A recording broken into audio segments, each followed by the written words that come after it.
Hello mga mika, today's video, Thursday, January 16. I'm going to my workplace. Today is snowy day at malamig siya. It's -5. So dyan banda nag-shovel sila dyan, nilagay yung mga snow. So remember, one of my content at sumayaw ako dito. So dito ako pumarking at naghihintay ng oras na schedule ng client ko. So dyan banda nakatira yung client ko malapit sa Humber Hospital. So malapit lang dito yung parking. So yun, isang oras lang ako doon. So dito bagong silang nagsha-shovel. So kung mag-shovel sila dito, nila ilagay yung mga snow. This is real snow, guys.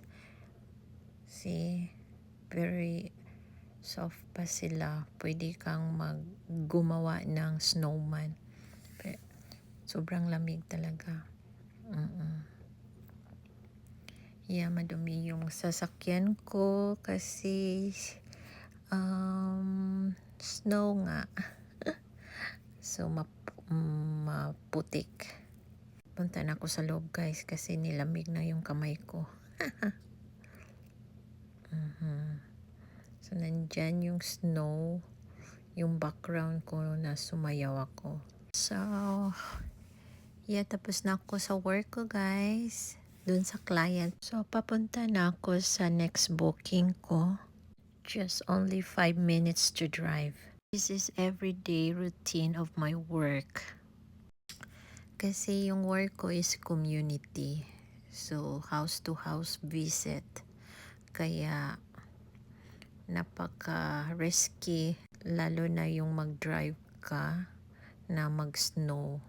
So hinay-hinay lang yun kung mag-drive. Okay, so that's all for today. I hope you enjoy my video. Thank you for watching, Miga, and I hope you have a wonderful day and God bless.